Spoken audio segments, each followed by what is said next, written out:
Coming up on today's episode, we visit with Tobias Harris, Pistons forward, who thinks it's vital that the Pistons are playing downtown, how important the mentorship is that he has been able to embark on throughout his NBA career, why his team fell short this season, and what they're lacking. And later on, some of the greatest athletes who can't get over that proverbial hump, and what's holding them back. And are the Tigers in danger of being in that realm with teams like the Washington Capitals and the LA Clippers? And if so, who's to blame? That's coming up next on Shep, Shower, and Shave.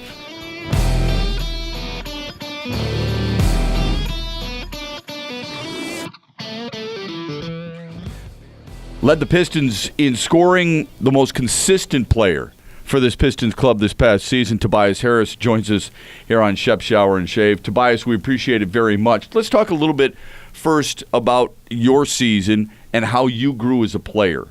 In what area do you think you grew the most?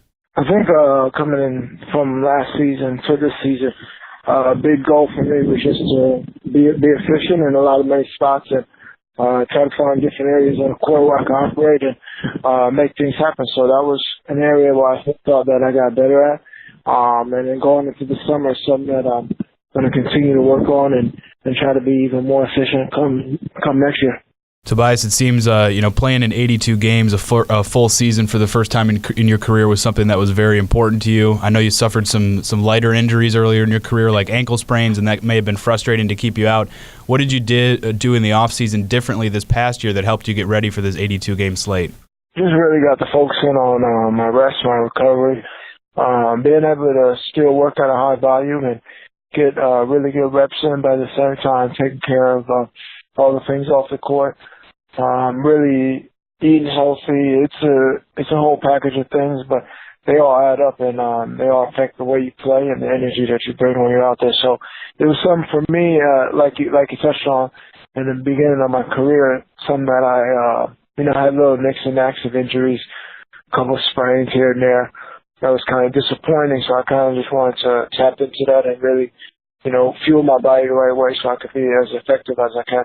Is there anyone that kind of piqued your interest in that area, or is that something you've been interested in for a while and kind of just now got around to really making the full-scale change, or maybe a veteran that mentioned to you an area where you could improve? It's something that I, been around for a while, just understanding.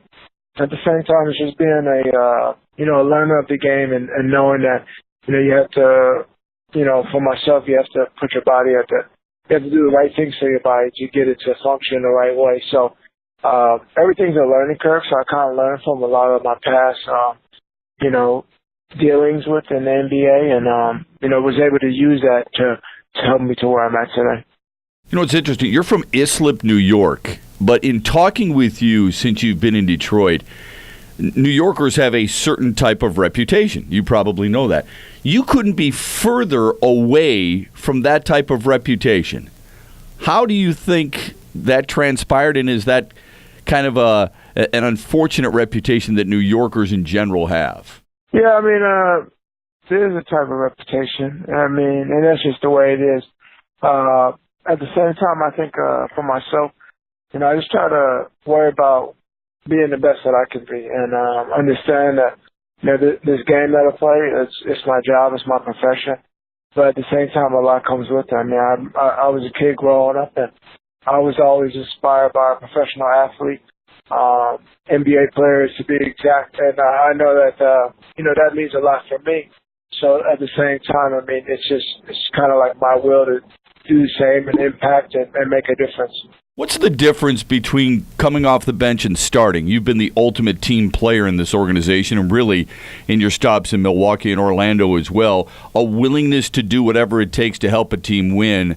I've always viewed you as a starter. I don't suppose it matters who starts. It's really about who finishes, and you're on the floor at the end of the game, and that's probably the most important thing to you. But is there a different mindset? What is the biggest difference in starting and coming off the bench at a certain time? Yeah, I think it is a different type of mindset. I think when you're a starter, you get yourself mentally prepared to go out there and start the game and help the team in the right way. When you come off the bench, it's a different type of, it's the same approach, but it's a different type of attitude where you have to evaluate what's going on the floor, Whereas you have to bring something that the team may have been bringing prior already in the game. So coming off the bench, you kind of look at it as a way like, okay, we're lacking some energy right now. Let's bring that. Let's pick the starters up and let's pick our whole team up. So it's just kind of like putting yourself in the backseat and really seeing how the team is focusing, how the team is going, and then making a move from there. Starting the first 32 games or so, obviously there's a conversation between Coach Van Gundy and you before he makes that lineup adjustment. How's your communication with him? It seems like he speaks very fondly of you in the media, of your maturity, and that you act like an older person than your age. How's your communication with Coach Van Gundy, and what's he like as a communicator? No, our communication is great. I mean, he's when he decided to make the move, it was something that we talked about, and it was good reasoning for it, and I understood where he was coming from at the time where our team was, where we needed some scoring off the bench, and we needed a little bit of a more of a balance. The biggest thing is communication. Some coaches just make moves like that and don't say nothing, but that's kind of the way they go about it. So, we discussed it, and we went from there, and, we just try to make it work. And I think as being a professional and being a player, you just go out there, you play basketball, and you do whatever you can to help your team win, and, that's where I stand. You were the best player at Half Hollow Hills High School. You're the best player at Tennessee. I think you're the most consistent player and best player for this Pistons club. And yet this team really didn't get to where it expected or wanted to. How do you deal with and define leadership? Because you've been a leader at every spot you've gone. Are you a leader for this team, and how do we recognize that, do you think? Yeah, well, I definitely look at myself as a leader for our team. One of the leaders for the team, you could say that. I think, we definitely underachieved in where we wanted to this year. I thought, without a doubt, we should be in playoffs and, should be making things happen in the playoffs. So for me and other guys on the team is kind of using the summer as, a time to get better and a time to really come back with a focused mindset of what we need to do to get back where we were, and not to be in this position that we're in come this time next year.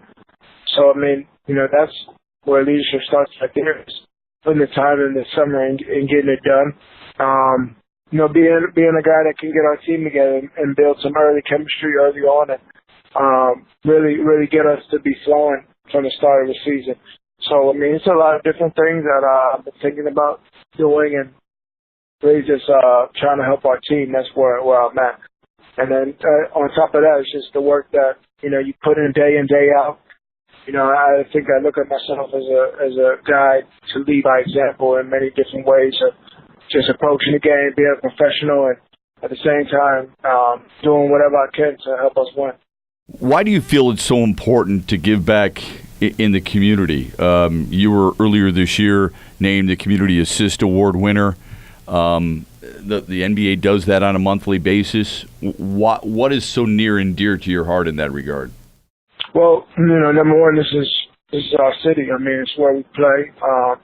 It's where we live for a duration of time, and then our fans and our people, they support us. So for me, it's about giving back to them, but it's about using the platform that you have to make an impact.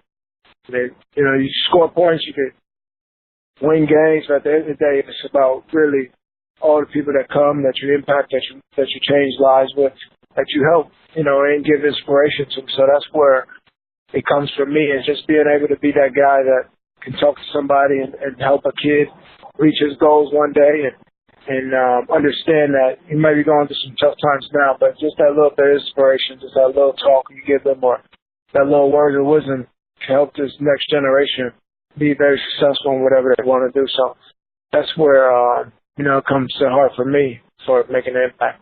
It's great stuff as always. Always enjoy the conversation. Keep up the great work, not just on the floor for this franchise and this team, but especially in the community. I know a lot of people greatly respect your mentorship and appreciate your leadership in that regard. We look forward to watching you downtown next year. Thanks, Tobias. Have a great summer.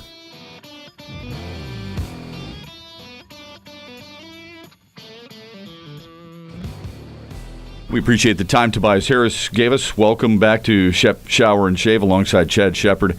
I'm Matt Shepard. Let's dive into something that he kind of alluded to regarding Golden State and Cleveland, two teams that will no doubt be in the championship series yet again.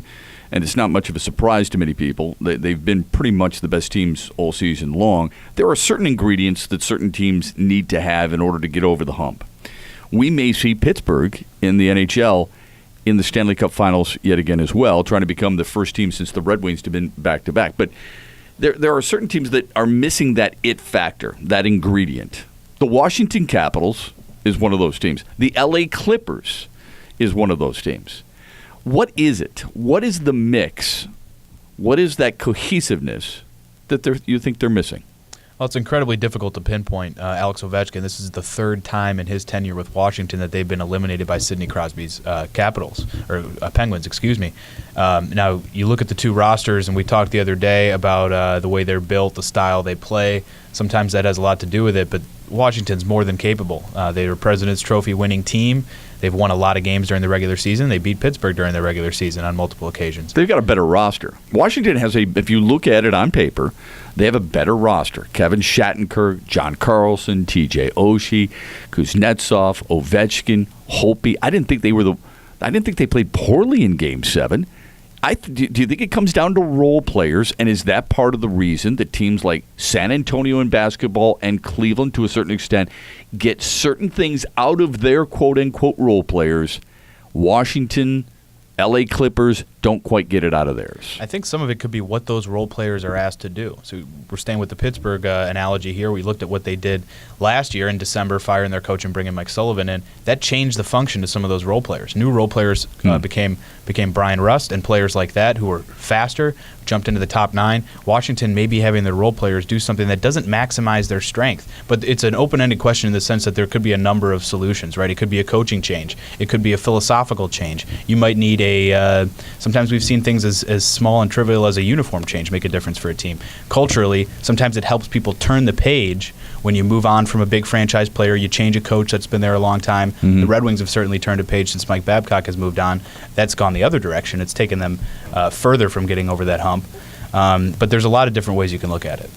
Yeah, it's interesting because we bring up role players, and there are guys like you brought up Brian Rust. He had the game-winning goal in Game 7 against Washington in a 2-0 win. Patrick Hornquist had the other goal, and Sidney Crosby had an assist. But we didn't hear a lot of Phil Kessel, who last year was Pittsburgh's darling and probably should have won MVP of the playoffs when it was Crosby, which, that was a completely different debate. Both deserving, but Kessel was unbelievable. Didn't see a lot of him in that series against Washington or make much of an impact. I think the key is over a certain period of time. You don't want it over the length of a season, but at a certain period of time, whether it be playoffs or a crucial stretch to get to the playoffs, certain role players need to play above and beyond. We'll use the Tigers as an example right now. Andrew Romine has played above and beyond right now. Alex Avila has played above and beyond at a certain critical time for this team when the injuries are starting to mount or guys are now starting to get back. Jim Adduci comes up. Who would have ever thought he would have done what he did? John Hicks comes up. Who would have ever thought what he was capable of doing? In the long run, you don't want Jim Adduci or John Hicks or even Andrew Romine carrying your club. You want it to be Justin Upton, Miguel Cabrera, Victor Martinez, Ian Kinsler, and now J.D. Martinez.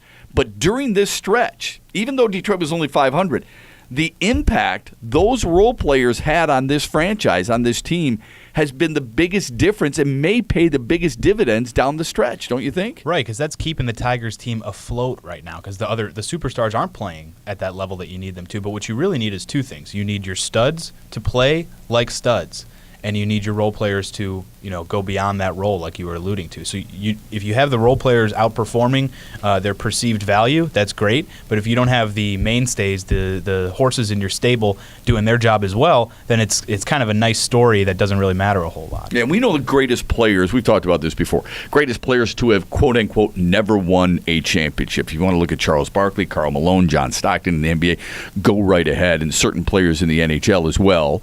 And then, we bring up way back in the day, the Ernie Bankses of the world, for example, who was a phenomenal player but never won a championship with the Cubs.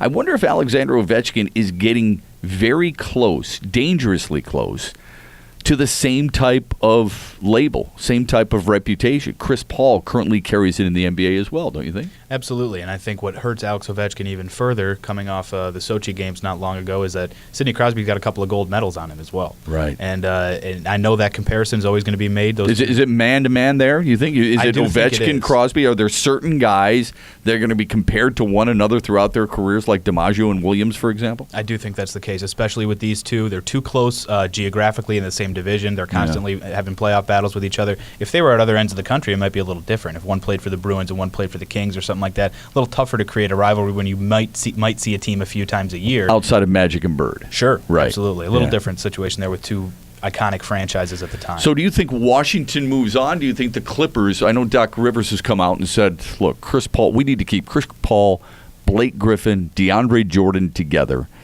Do you think Washington, do you think this was their last kick at the proverbial can with this lineup and they need to make a major move to shake it up? I don't think they're going to make a ton of major changes. Ovechkin's only 31. I know. I don't think they're going to make a ton of major changes. You saw they felt very close this year. They wanted to shore things up at the trade deadline. Yeah, they were very close last year too, though. I'm saying they felt that they didn't need to make enormous changes. I believe they brought in T.J. Oshie at the trade deadline last year. That's a significant change. That changes the look of your top six. Yeah. This year they brought in Kevin Shattenkirk. They made some smaller moves, but they brought in Kevin Shattenkirk was kind of the big signing, so to speak. He didn't even play monster minutes for them. He wasn't their top defenseman. So I think they felt that they were just a few tweaks away. Barry Trotz is a traveled coach who's been deep in the playoffs before, had trouble getting over that hump with Nashville before. Yeah, but he didn't have this type of talent. He didn't have this type of his Nashville teams never, ever had this type of talent. My only point is that he's not going to overreact, I don't think. What management will do, I can't say. But I don't think Barry Trotz is going to overreact. He's going to want to take another run with this pretty special group is what he's got. Well, look, in the words of a Seinfeld episode, something's missing all right. So there's something missing in Washington. And I don't know, it can't be talent. It is a strand of DNA that I can't identify and that maybe nobody can necessarily identify. Or maybe, Chad, maybe it's as simple as that's a bad matchup. Pittsburgh's a bad matchup for Washington. In the NBA, I think for the most part, the best team wins a series. You can't always say that in the NHL, can you? And maybe, just maybe, and I'll tell you, I think Washington's a really good hockey team. I might go so far as to say they might be the second best hockey team in the NHL. The problem is, maybe the best team in the NHL is the team they ran into in round two. That's absolutely a good point. And we'll see with Ottawa here. I think a lot of people felt we might have been gypped a little bit that Washington and Pittsburgh were really the two best teams in the East, and we had to see them in the conference semifinal instead of the conference final. Mm-hmm. Well, New York's a darn good team, and Ottawa is a really good team, and Erik Karlsson's playing out of his mind right now. Craig Anderson's playing well. And he's injured, by the way. Let's see what Ottawa looks like against Pittsburgh before we totally diminish the Capitals. If Ottawa gets swept, maybe Pittsburgh's just playing on another level right now. And I agree with you. It might be a bad matchup for the Capitals, but they did win back-to-back in this series. They were down 3-1 at one point, evened it back up, and brought it to Game 7. But that doesn't matter. It's tough to win back-to-backs on a tough matchup if you're going to use that to blame the loss of the series. But it doesn't matter because in the end, they're at home at the same timeline and the same way that they were last year. And like it or not, fair or unfair, and generally it's unfair, we heap it on the best player. The guy who makes the most money, the guy who is supposed to be the best player, he gets labeled with the guy who can't get them over the hump. And when Alexander Ovechkin scores 2 goals against Pittsburgh last year in a 7-game series loss and scores 2 goals against Pittsburgh this year in a 7-game series loss, that's where all the finger pointing is going to be laid. That's fair. My only point is that you cannot blame a bad matchup for the Capitals in a series where they won 3 of 6 games at one point. They were split down the middle at one point. That can't be that bad of a matchup for them if they're capable of splitting the first 6 games of the series. Some of it is the mental thing that you talked about, and I totally agree with you on that. The Clippers have become known. They've been branded this way as a team that can't get over the hump, as a team with too much talent and not enough results. That's a tough label to shake when it's everywhere you go around. It's a perception of everyone around you. You almost have to live in your own reality where you are a winner, where you are capable of reaching that conference final until you prove it to everyone else. And once you get there, it's very hard not to turn around and say, well, where are all you now? to the fans. Well, there are certain teams that have been able to overcome that. I mean, the Kansas City Royals, for example, reached the World Series as a wild card, lost, and then turned around the next year and won it all. I wonder if the Tigers, we will feel the same way about the Tigers as Washington fans feel right now about the Capitals and about Clippers fans feel or LA fans feel about their basketball team. Now, the difference is the Tigers have been to the World Series. The Capitals haven't, with Alexander Ovechkin, been to the Stanley Cup Finals. The Clippers haven't been to the NBA Finals with Chris Paul, and maybe it's just bad timing because Golden State's rise, San Antonio's consistency, Washington in the matchup with Pittsburgh, for example, Tampa Bay obviously jumping in there as well as a very talented team. But I wonder if we'll feel the same way about this Tigers team, that there was, old cliche here, a window of opportunity to seize a moment, and they couldn't seize it. And if that's the case, and we use Chris Paul and Alexander Ovechkin as the examples, who's the example for Detroit? Well, I believe Miguel Cabrera has been there with Miami, right? He has, and he won a championship. Yeah. So I don't know if you can necessarily label it on Miguel Cabrera. Does it fall on Justin Verlander? And that's not necessarily fair either because of how, look at his numbers. He's been the best during that whole stretch. No question. And I was talking with a friend of mine about this the other day. I think we're going to look back on this era, and because I read a ridiculous stat on Clayton Kershaw. He's faced, I think, 189 batters so far this year. Not one of them has gone to a 3-0 count. Mm-hmm. And I was looking back, and I was saying, there are continually guys who push Clayton Kershaw for 1 year. David Price here, Madison Bumgarner here. Yeah. But over a long period and stretch, he's lights out the best lefty in the game. During that same stretch, who's going to be viewed as the best righty? And I think it's Justin Verlander. We're going to look back historically. And it might not be the same exact. Obviously, Verlander started his career a little bit earlier. Kershaw might last a little bit longer. I don't think it's fair to put the getting over-the-top blames on a starting pitcher, much less one like Justin Verlander, who's really the only reason you made it there probably in 2012. All right, then I've got the name for you. And it's got to be because he's the architect, and it's Dave Dombrowski. Yeah. That's who people in Detroit will blame. They're not going to blame the athlete because of the numbers that we just talked about with Justin Verlander. They're not going to blame the other superstar athlete because he's done it before, so he's already proven us wrong in that regard. It's the guy who assembled the team. That's where most of the blame will lay. And this is what's going to happen, in my opinion. Boston will win another World Series before Detroit does, with Dave Dombrowski architecting that project as well. Even if you don't agree with that, if that happens where Boston ends up with a couple more during Dombrowski's tenure and Detroit doesn't, it's the same question we've been posing here. If you change the landscape, if Chris Paul goes to another organization, doesn't have to be a top-end organization like the Spurs, can he create positive momentum there? Because in LA, it feels like the ship is going the wrong way and too big to turn around. It feels like a snowball going down a hill that nobody's going to really be able to stop. And the Tigers have become synonymous in this town with taking that run in the playoffs and not being able to get over the hump, getting swept in the World Series. Those are the memories that people have.